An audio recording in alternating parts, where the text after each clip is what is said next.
ফোনগুলোর assembling শুরু হয় কিন্তু একদম এই জায়গাটা থেকে, মানে ফার্স্ট স্টেপ, যেখানে আমরা দেখতে পাই মাদারবোর্ডটাকে সেট আপ করা হয় এবং উনি কিন্তু সেই কাজটা করছেন। এরপরে স্টেপ বাই স্টেপ অন্য বিষয়গুলো করা হয়। চলুন একটু এগিয়ে দেখা যায়। হ্যাঁ everyone, welcome to Samsung. But right now আমি একটা স্মার্টফোন ফ্যাক্টরিতে দাঁড়িয়ে আছি এবং তাদের নতুন স্মার্টফোন এটাই, এবং কিভাবে স্মার্টফোনগুলো তৈরি হয় বা অ্যাসেম্বল হয় সে বিষয়টা আজকে দেখবো। আপকামিং একটা স্মার্টফোন খুবই দুর্দান্ত কিছু অফার করছে এবং আমাদের দেশি ব্র্যান্ডের স্মার্টফোন।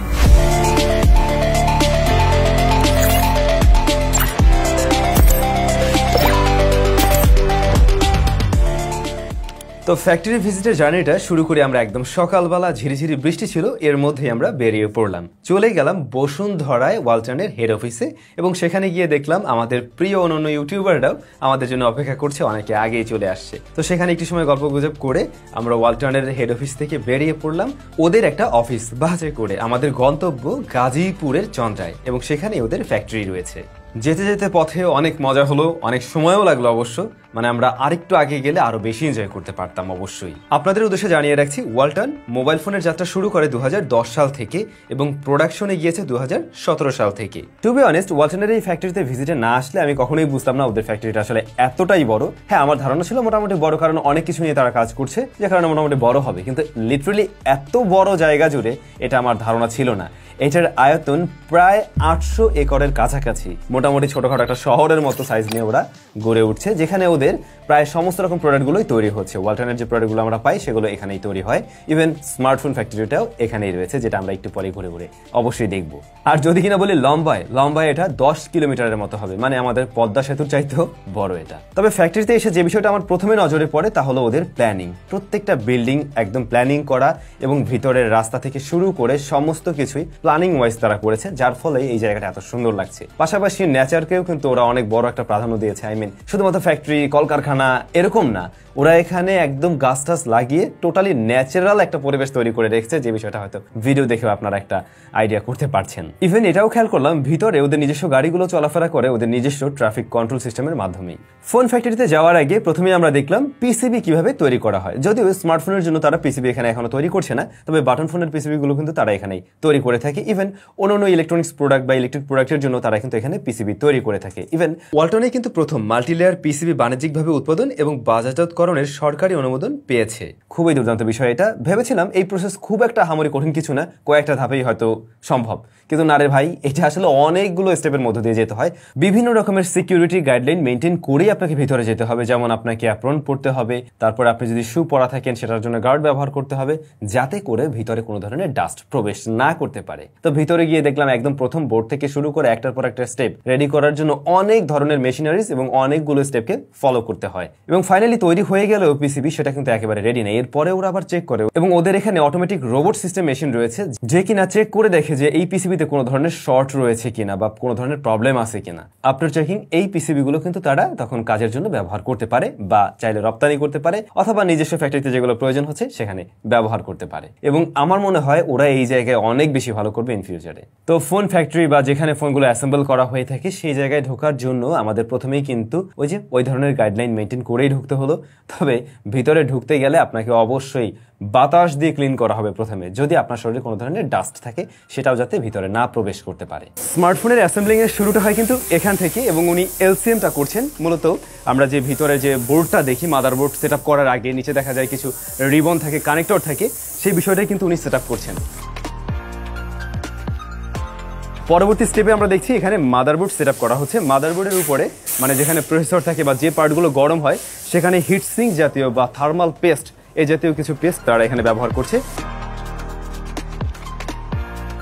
এই স্মার্টফোনটাতে কিন্তু মেইন ক্যামেরায় রয়েছে 64 মেগাপিক্সেলের শুটার, যেটা সোনির সেন্সর, এবং সেই সেন্সরটা বা টোটাল ক্যামেরার সেট আপটা আর কি এখানে সেট করা হচ্ছে, এবং খুব যত্ন সহকারে কিন্তু সেই কাজটা করা হচ্ছে।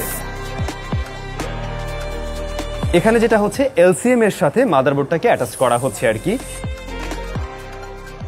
এখানে একটা ইন্টারেস্টিং মেশিন আছে, এটার সামনে যতদূর সম্ভব কোনো একটা সেন্সর দেওয়া, জাস্ট কোনো কিছু সামনে নিয়ে গেলেই এটা অটোমেটিক কিন্তু এয়ার প্রেশার দেয়, এবং এয়ার ফ্লোর কারণে এখানে যে ডাস্টগুলো থাকে সেগুলো কিন্তু উড়ে যাবে, থাকবে না। এখনকার স্মার্টফোনগুলো কিন্তু একটা মাদারবোর্ডের উপরে হয় না, এগুলোতে মাল্টিপল মাদারবোর্ড থাকে বা সাব পিসিবি থাকে, যেটা আমরা লোয়ার পার্টে দেখি। যেমন এই যে এই ফোনটার লোয়ার পার্টে এই ধরনের আরেকটা পিসিবি ব্যবহার করা হয়েছে, উনি ওই জিনিসটাই অ্যাটাচ করছে এখানে। মাদারবোর্ডে কোনো ধরনের শর্টেজ আছে কিনা বা পাওয়ারটা ঠিকভাবে নিচ্ছে কিনা দিচ্ছে কিনা এই ব্যাপারটা কিন্তু এখান থেকে চেক করা হচ্ছে একটা মেশিনের থ্রুতে। এইটা খুবই মানে গুরুত্বপূর্ণ পার্ট এবং এটা ছাড়া আসলে মোবাইল ফোনে যাই দেওয়া হোক কোনোটাই কাজ করবে না। ব্যাটারি সেট আপ করা হচ্ছে, ব্যাটারিটা ওর যে পজিশন বা যে জায়গায় থাকবে সেই জায়গাটা থেকে প্রেস করে দেওয়া হচ্ছে এবং এটাকে যাতে ঠিকভাবে অ্যাটাচ হয়ে থাকে বা লেগে থাকে এই জন্য একটা মেশিন আছে যেটার মাধ্যমে হয়তো প্রেশার দেওয়া হয়। এই ডিভাইসটা যে এত লাউডলি বাজবে বা সাউন্ড শোনা যাবে সেটা হলো এই স্পিকারের থ্রুতে এবং সেই স্পিকারগুলোই এখানে সেট আপ করা হচ্ছে। এই হচ্ছে স্পিকার যেমনটা আপনারা দেখছেন। তো সবকিছু তো আমরা সেট আপ হয়ে আসতে দেখলাম এবং মোটামুটি কানেকশন প্রায় কমপ্লিট। এবারে সফটওয়্যার দেওয়ার পালা এবং সফটওয়্যারটা কিন্তু এখান থেকে আপডেট করা হয় বা এখান থেকে লোড করা হয় এবং আমরা দেখি অ্যাট এ টাইম বেশ কয়েকটা ডিভাইস কিন্তু তারা এখান থেকে সফটওয়্যার দেওয়া হচ্ছে আর কি। মোবাইল ফোন আমরা খুলতে দেখেছি আমাদের বিভিন্ন রকম সার্ভিস পয়েন্টগুলোতে, সেখানে হাত দিয়ে খোলা হয়। এটা কিন্তু একটা অটোমেটিক মেশিনের থ্রুতেই করা হচ্ছে এখানে এবং হাত দিয়ে করা লাগছে না, খুব দ্রুত অল্প সময়ের মধ্যে দেখুন জাস্ট কয়েক সেকেন্ডের মধ্যে একটা টোটাল ফোনকে টোটালি স্ক্রু দিয়ে আটকানো হচ্ছে আর কি এখানে। এই লাইনটাতে মূলত এলসিডি চেক করা হয় যে ডিসপ্লেটা পারফেক্টলি ওয়ার্ক করছে কিনা, সবগুলো কালার ঠিক আছে কিনা, দেন ক্যামেরা চেক করা হয় যে ক্যামেরা দিয়ে যখন ছবি তোলা হচ্ছে সেটা সব দিক থেকে পারফেক্টলি ব্যালেন্স করতে পারছে কিনা। নেটওয়ার্কিং এর যে বিষয়টা রয়েছে যে সিম কানেকশন করার পরে নেটওয়ার্কটা ঠিকভাবে কাজ করবে কিনা, প্রত্যেকটা বিষয় কিন্তু এখানে স্টেপ বাই স্টেপ চেক করা হচ্ছে। এর আগেও আমি আরো কয়েকটা স্মার্টফোন ফ্যাক্টরি ভিজিট করেছি, বাট এই জিনিসটা আমার দেখা হয়নি সে সমস্ত জায়গায়। এখানে যে জিনিসটা হয়, মার্কেটে যাওয়ার আগে প্রত্যেকটা স্মার্টফোন ওরা 4 ঘন্টা করে এইভাবে টেস্টিং করে, মানে একটা স্মার্টফোন দিয়ে যা যা করা যায় প্রত্যেকটা টেস্টেই এখানে করা হচ্ছে। যেমন দেখুন এই মুহূর্তে কিন্তু এখানে ভিডিও চলছে, পাশাপাশি স্পিকার বাজছে, আপনারা হয়তো সাউন্ডও পেয়ে যাচ্ছেন। তো 4 ঘন্টা চলার পরে স্মার্টফোনগুলোর কি অবস্থা সেটা দেখে দেন বাজারজাতকরণ কিন্তু করা হবে, এর আগে না। ওখানে তো টেস্ট হয়ই, টেস্ট হওয়ার পরে আবার এখানে কিন্তু ওটা ফিজিক্যালি চেক করে যে একদম ফুললি টেস্ট। এই লাইনে টোটালি ফুললি টেস্ট করা হয়, এরপরেও মানে ফিজিক্যালি হাত দিয়ে দেখে কোনো ধরনের সমস্যা তৈরি হয়েছে কিনা, ডিভাইসগুলো হাতের মধ্যে চললো, কোনো ধরনের ইস্যু আছে কিনা, বা সামহাও ওখানে মিস্টেক হয়ে আসলো, বাট ওনাদের হাত থেকে তো মিস্টেক হতে পারবে না, সেজন্য এখানে আবারও সেই চেকটাই করা হয়। এরপরেও কিন্তু আরও বেশ কিছু টেস্টিং বাকি রয়েছে। প্রোডাকশনের কোয়ান্টিটির উপরে বেস করে কিছু সংখ্যক স্মার্টফোনের উপরে ওরা বিভিন্নভাবে পরীক্ষা করে, যেমন ড্রপ টেস্ট, বাটনগুলো ঠিকভাবে কাজ করছে কিনা, বা বেন টেস্ট। এবং আমরা জানি এই স্মার্টফোনটাতে IP53 রেটিং রয়েছে, তো IP53 ঠিকভাবে কাজ করছে কিনা সে বিষয়গুলো চেক করা হয় এই ল্যাবরেটরিতে, এবং যেখানে আমরা অনেক ধরনের মেশিনারিজ দেখছি যার মাধ্যমে এই টেস্টগুলো করা হয়ে থাকে। এই টেস্টিংয়ে পাস করলে বোঝা যাবে এবারে যে প্রোডাকশন হয়েছে সেগুলো বাজারজাতকরণ করার উপযোগী।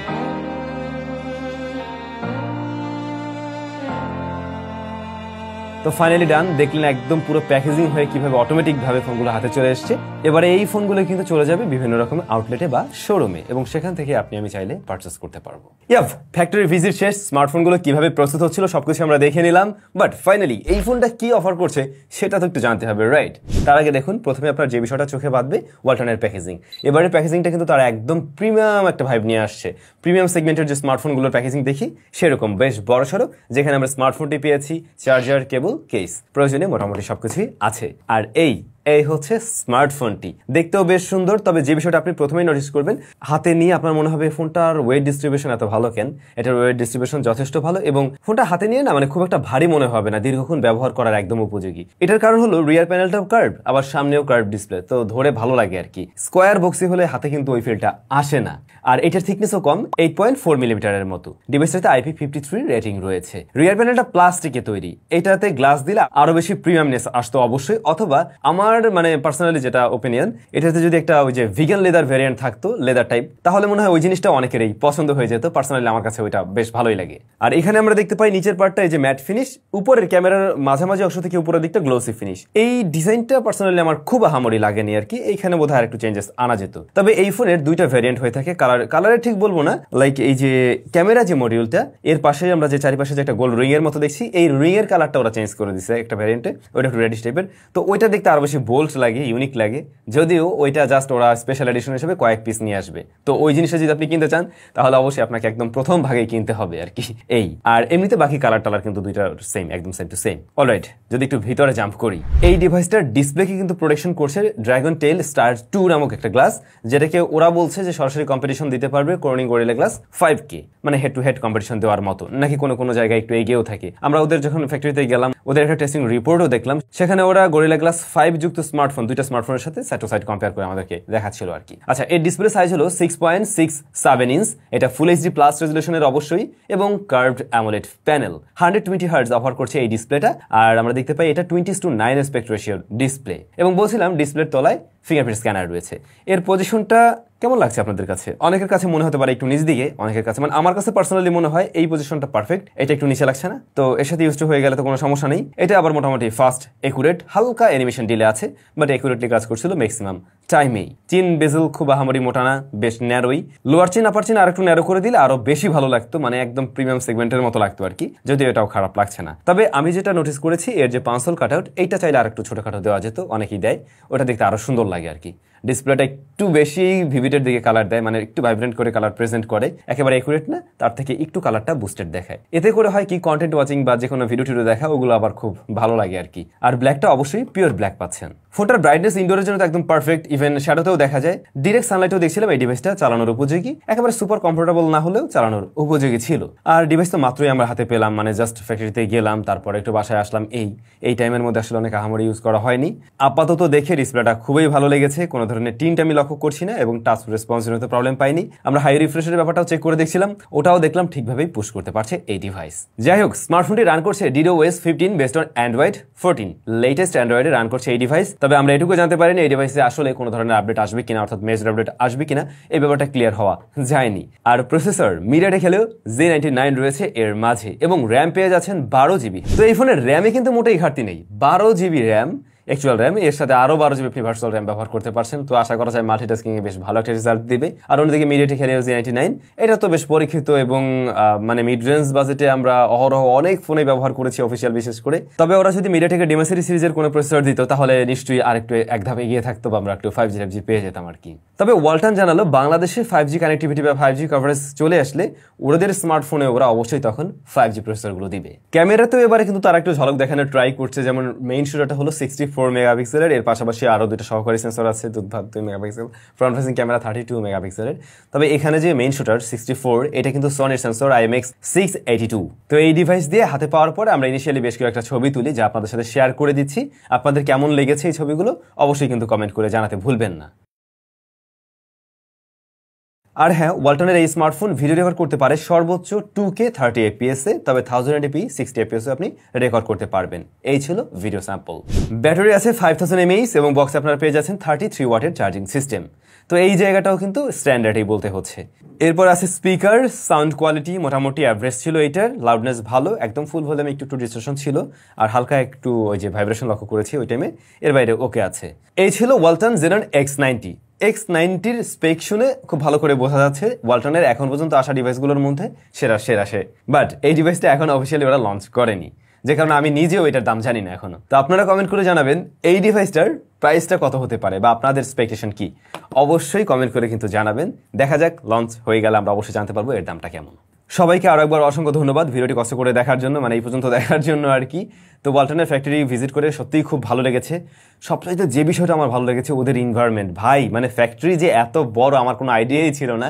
ওয়ালটনের সমস্ত প্রোডাক্টগুলো এখানে তৈরি হচ্ছে, এবং টোটালি ভিতরে না ওরা নিজেদের মতো করে একটা সিটি তৈরি করে রাখছে, এরকম নিজেদের ট্রাফিক কন্ট্রোল সিস্টেম থেকে শুরু করে এভরিথিং ওদের নিজেদের মতো করেই চলছে। এবং এটা দেখে আমার কোনোভাবেই মনে হয়নি আমি বাংলাদেশে আছি। লিটারেলি আমার মনে হচ্ছিল আমি আউট কান্ট্রিতে আছি, দেশের বাইরের কোনো জায়গায় আছি। সরাসরি তেমনটাই লাগছিল। খুব সুন্দর এরিয়া, খুব ভালো পরিবেশ ওরা করছে, এবং আশা করবো ওরা আরো ভালো করুক, ভালো কোয়ালিটির সাথে ভালো প্রাইসিং ওদের ডিভাইসগুলো আসুক। নট অনলি ডিভাইস, অন্য জিনিস, ফ্রিজটা যেমন ভালো করছে, এর পাশাপাশি অন্য ইলেকট্রনিক্স যে প্রোডাক্টগুলো রয়েছে বা ইলেকট্রনিক্স, সেগুলোতে আরো ভালো করুক, এমনটাই আশা করবো। আপনাদের কাছে Xenon X90 কেমন লাগলো সেটা কমেন্ট করে জানাতে ভুলবেন না। সবাই ভালো থাকবেন, অনেক বেশি ভালো।